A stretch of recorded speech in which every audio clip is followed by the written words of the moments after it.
As is well known and as confirmed by research as most probable finding, the Son of God was crucified in AD 34. 70 prophetic weeks are 70 x 7 equals 490 earthly years. As determined in the vision, this period begins with the decree to rebuild and resettle Jerusalem in 457 BC. So there are 457 years up to the year 0, leaving 490 to 457 equals 33 years, which, translated into the Christian calendar, will end in the year 34 AD.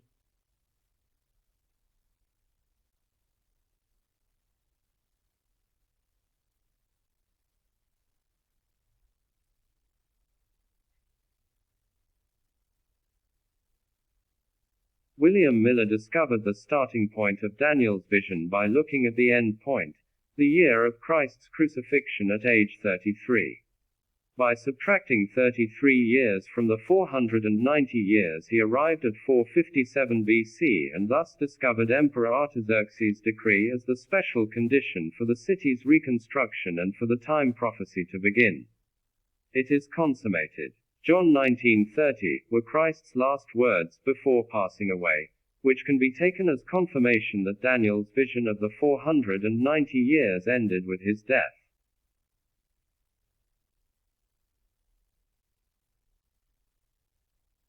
The vision of the second coming. But does this utterance also imply that with the death on the cross all vision, all prophecy was fulfilled and concluded? The scriptures revealed the opposite to Miller. There are many more prophecies following the ascension of Christ on events until and including the day of God and even beyond that were and are destined to be fulfilled. These prophecies are found throughout the Bible, particularly rich and meaningful again in the book of Daniel. And with the most astonishing details, especially in the revelation of John written about AD 105, describing further events after the passing of our Lord as a kind of guarantee, confirmation and support for the faithful followers that God's plan of salvation is active and present throughout history, that God intervenes in history and will uphold his eternal principle of announcing his decisions to his prophets first before implementing them.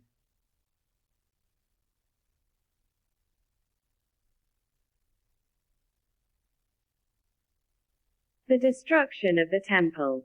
One of those events that unfolded after the death of the Lord Jesus Christ for the people of his generation in AD 70, is announced in chapter 9, verse 26 as follows. And a people with their leader that shall come, shall destroy the city and the sanctuary, and the end thereof shall be waste, and after the end of the war the appointed desolation. The people of the Romans and the leader, Emperor Titus, ended all Jewish resistance to Roman occupation in AD 70 and finally in 125 AD by the army of Emperor Hadrian. Because of these wars, Israel lost its temple, beginning of the appointed desolation, and its statehood for the next 19 centuries.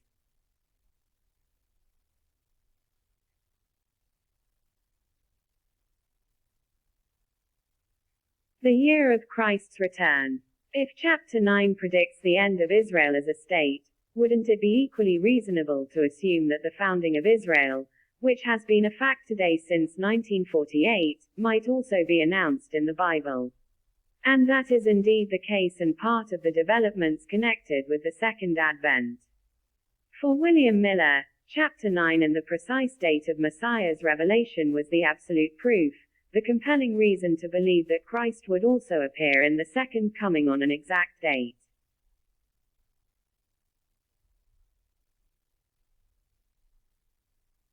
The Redeemer Christ himself announced that he would return, as the Gospels record. His disciples were curious to learn when and how the day of God, the time of the end, would be, how the world would be like at his return, and inquired. And he answers their questions at length with amazing and concrete details as recorded by Matthew chapter 24 when the Lord delivered this Sermon on the Mount of Olives known as the Olivet Discourse. In verse 1 he first confirms Daniel's prophecy that the Jews would soon have no temple, implementing the end of the land, the holy place. And Jesus being come out of the temple, went away. And his disciples came to show him the buildings of the temple. And he answering, said to them, Do you see all these things? Amen, I say to you, there shall not be left here a stone upon a stone that shall not be destroyed. On the Mount of Olives the disciples inquire as follows. And when he was sitting on Mount Olivet, the disciples came to him privately, saying, Tell us, when shall these things be? And what shall be the sign of thy coming, and of the consummation of the world? Christ our Lord, the source of all truth and justice, shows them not only one sign, but describes a whole series of signs and events of his return, as if they should be quite sure that it will actually happen, that they should prepare with full knowledge and conviction for his return, the day of God, and for his judgment at the end of time.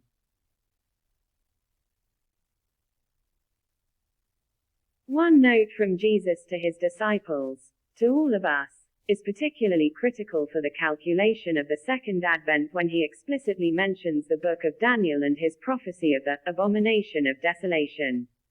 When therefore you shall see the abomination of desolation, which was spoken of by Daniel the prophet, standing in the holy place, he that readeth let him understand.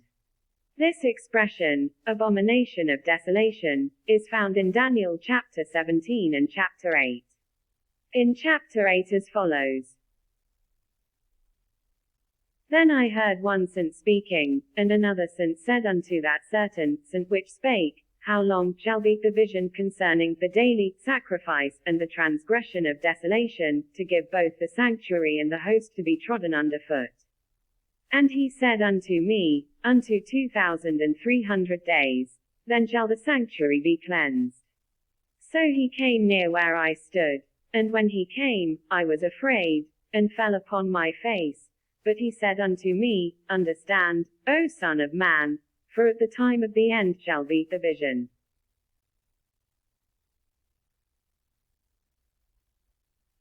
The abomination of desolation concerns the fate of the Jewish people living in exile in Babylon in Daniel's time. The temple was destroyed, there were no burnt offerings, no worship of God, the Holy Land was devastated and uninhabited as a result of people's disobedience, because they had turned away from the God Jehovah.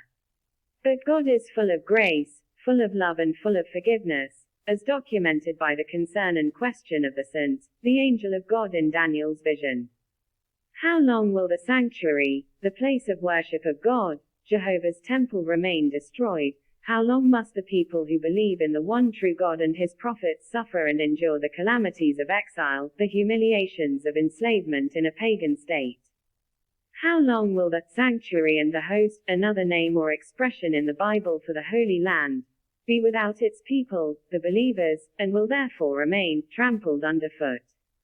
To which the other saint replies, The desolations, the corruption, the humiliations of the holy place will last 2,300 prophetic days, that is 2,300 earthly years.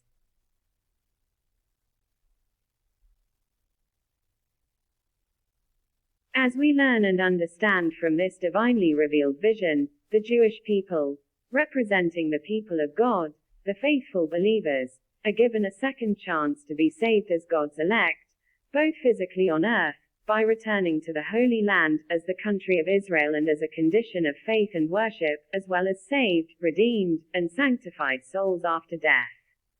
Beginning of the 2,300-year period. When does this 2,300-year period begin? It is important to note that in chapters 8 and 9 Daniel experiences the same ongoing vision, all parts belonging to a single synopsis.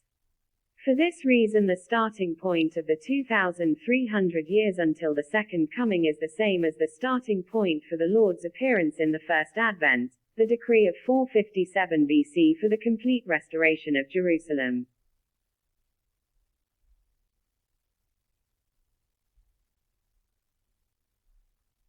Our Lord Jesus confirms this by referring to Daniel's vision of the abomination. He that readeth let him understand. Matthew 24:15. He explains and confirms his disciples, and us, that all parts of Daniel's vision of the abomination of desolation are related and must be read and understood as a whole. So also the prophetic days and weeks. Just as the date of his first mission is encoded there, in the same way the date of his second mission was encoded in the vision. Just as the first period of 483 or 490 years begins with the decree to rebuild the city of Jerusalem, so also the second period of 2,300 years begins with the necessary decree of Artaxerxes in 457 BC. In other words, the 69/70ths of a week apart, the first years, of the total of 2,300 years leading up to the second advent, the day of God. So, in order to find the year of Christ's return, William Miller now had to repeat the calculation he had used for his first coming.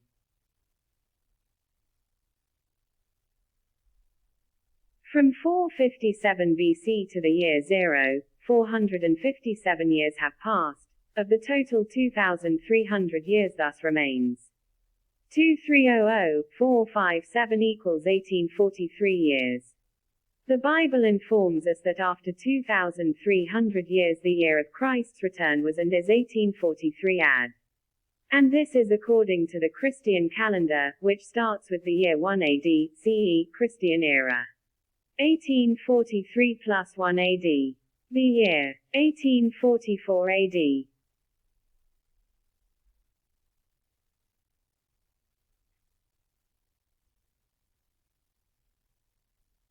Jesus Christ, our Lord, Savior and Redeemer, as announced in the Bible, the Word of God, and as deciphered by his servant William Miller, returned to us in 1844 AD. William Miller in 1844 AD.